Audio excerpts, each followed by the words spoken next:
Всех рыцарей смерти приветствую, всем здорово, народ. Сегодня затронем такую тему, как база. Нерушимая классика и единственно верный путь. В общем, всем приятного просмотра, погнали смотреть видос. Под одним из моих прошлых роликов, где я регаю Солоку, да, режим 3 на 3 PvP-шный в минимальном гире, оставили комментарий, что а-ля я не использую символ болезни. Но как так? Ведь это же must-have, который проверен годами, и который, нельзя просто не брать, и даже не обсуждается, что это вообще не берется. Но такая ли это нерушимая классика, или можно все-таки использовать что-то другое? Вот именно об этом сегодня мы с вами и поговорим, именно данный аспект затронем. Давайте для начала просто ликбез такой проведем, что такое символ болезни, и какой символ использую я вместо него. Символ болезни позволяет нам при использовании мора обновить время действия всех негативных доток, которые мы накинули на противника, просто за счет одной кнопки. То есть, вот мы накидываем на противника, например, ледяные оковы и заражаем его ознобом. Точнее, дамажим цель ударом чумы, накидываем на него дотку кровавая чума. И если у меня есть символ болезни, при нажатии мора дотки не просто перекидываются на соседние таргеты, а также и на основном обновляют свое время действия, просто начинают течь заново. То есть у них снова запускается таймер на вот эти 18 секунд, и они просто заново начинают на цели висеть. И казалось бы, да, действительно офигенский символ, просто нам не нужно заново нажимать те же кнопки, чтобы заражать болезнями, можно протратить одну кнопку вместо двух, при этом мы еще и не тратим ни руну нечестивости, ни руну льда, а сохраняем их, тратим лишь одну руну крови на мор, и за счет этого можем лишний раз либо удар плети нажать, либо удар смерти нажать. В общем, можем использовать вот эти сэкономленные руны так, как нам угодно. Я же использую символ антимагического панциря, который просто продлевает нам время действия этого самого панциря на несколько секунд. И возникает вопрос. На бумаге действительно символ болезни смотрится мощнее. Опять же, мы экономим ресурсы, мы обновляем время действия доток, можно это использовать по-разному. Но все ли так радужно, как кажется на первый взгляд? Мой ответ – не всегда. То есть, опять же, подчеркну, в зависимости от ситуации нужно использовать тот или иной символ. Если мы говорим про режим 1x1, то здесь вообще безоговорочно стоит использовать, опять же, символ болезни, потому что там критично важно постоянно использовать удар смерти, чтобы хилиться. А по сути, если мы этот символ не используем, мы забираем у себя возможность нажать один лишний удар смерти за ротацию, потому что мы тратим наши руны на обновление болезни. То есть мы не хотим в режиме 1x1 тратить дополнительно одну силу рун и одну силу нечестивости еще раз, чтобы заново накинуть дотки. Зачем? Зачем мы это будем делать, если просто, нажимаем один раз мор, тратим одну руну крови, которая, по сути, такая самая бесполезная в нашей ротации. Что мы можем сделать за одну руну крови? Кровавый удар нажать, который меньше всех дамажит, или вскипание крови, который тоже очень много дэмэджа не выдает. Потратите вы одну руну крови на лужу, допустим, а вторую-то куда девать? В общем, вы меня поняли. Да, в режиме 1x1 вот эта вот тема с обновлением доток, тупо must have. Потому что по ресурсам вы выигрываете невероятно много. Опять же, я пояснил, что вы можете либо 2 раза удар смерти нажать, либо удар плети, там уже на ваше усмотрение.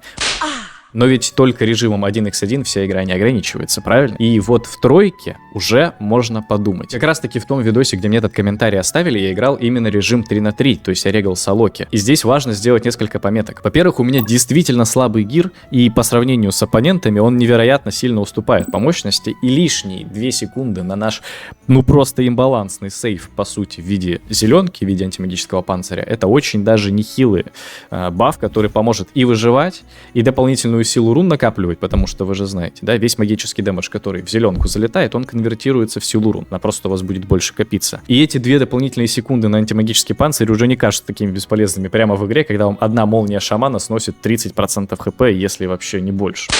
И второй момент. Тут все зависит от вашего геймплея именно во время Солоки. Я сейчас поясню. Когда вы регаете соло-режим, вы не можете заранее предугадать, кто будет в вашей команде. Это может быть как лок, так и охотник, какой-нибудь маг и так далее. В общем, ваши дотки могут мешать вашим тиммейтам контролить, потому что фиры лока сбрасываются периодическим дэмэджем, овечки какие-нибудь от магии могут сбрасываться дэмэджем и так далее. И многие игроки не понимают, что когда вы регаете Солоку, вы должны помогать своим тиммейтам, если того требует сетап. Например, если вам нашло в команду лока, чернокнижника, он критично уязвим от позиционки, и если в него упарывается 2 вражеских милишника, например, а вы ему не помогаете, это, скорее всего, будет проигранная игра. Поэтому вы обязаны, как ДК, помогать своему тиммейту, своему локу, замедляя постоянно даже ваш основной таргет, который вы дамажите. То есть вы всегда будете в него нажимать оковы, всегда будете раскидывать под нем чуму, и все равно вам не понадобится символ болезни. Дотки на нем будут и так обновляться, когда вы накидываете на него дополнительное замедление. Допустим, мы представляем ситуацию, что вот играет вражеский милишник, какой-нибудь вражеский дамагер. Я по нему хочу наносить дэмэдж. Мой тиммейт хочет по нему наносить дэмэдж. Но он вечно играет где-то довольно рядом с вражеским хилом, которого мы пометим треугольничком. И если я нажму мор, то у меня просто дотки перелетят на хила. Да, понятное дело, он не всегда стоит рядом с хилом, и в моменте, когда он отходит, можно нажать мор, но вот в чем суть. Я все равно постоянно хочу накидывать новые оковы по таргету и раскидывать новую лужу с удара чумы под таргетом ради дополнительного замедления. То есть, что я вам хочу донести? Даже без мора я всегда обновляю дотки на противнике. То есть, если у меня даже присутствует символ болезни, все равно я буду нажимать постоянно в таргет и оковы, и удар чумы. И здесь суть не только в дополнительном замедлении, здесь еще присутствует третий пункт. Это дополнительная генерация силы рун. Поясняю, смотрите, в чем суть. Если мы отдельно тратим одну руну льда и отдельно тратим одну руну нечестивости, мы получаем больше сил рун, чем если бы мы их потратили разово на удар чумы, например. То есть, когда мы нажимаем в противника, например, ледяные оковы, это 15 сил рун нам дает.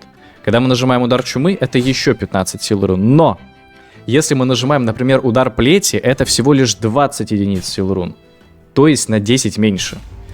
И на дистанции, если вы будете постоянно нажимать одну руну нечестивости и одну руну льда, отдельно, не разово, то вы гораздо больше сил рун будете получать.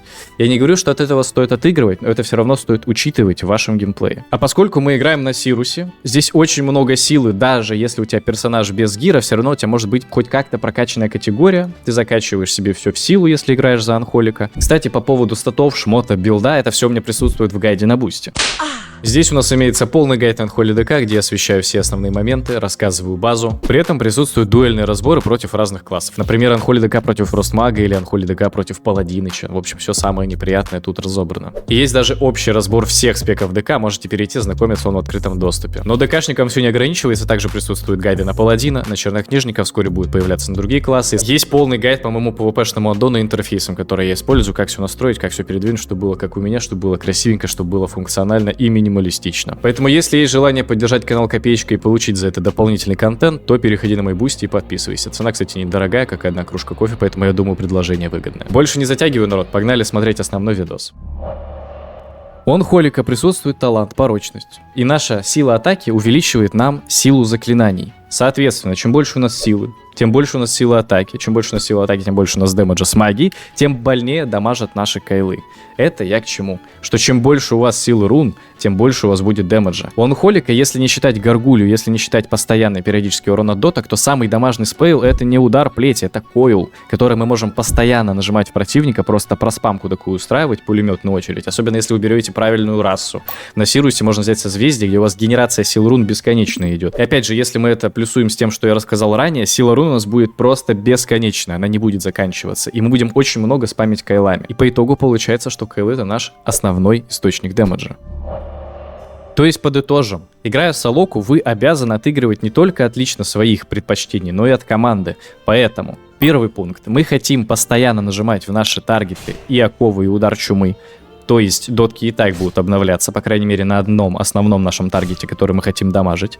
Во-вторых, вы не всегда хотите использовать мор, потому что вы случайно можете зацепить лекаря и накинуть на него дотки, и прервать или не дать возможность своему тиммейту накинуть контроль в лекаря. Плюс, если вы отдельно тратите руну льда и руну нечестивости, например, на оковы и на удар чумы, это вам дает на 10 единиц силы рун больше, чем если вы нажмете, например, удар плети или удар смерти, который, по идее, в рунах стоит столько же, идентично, но силы рун генерируют меньше.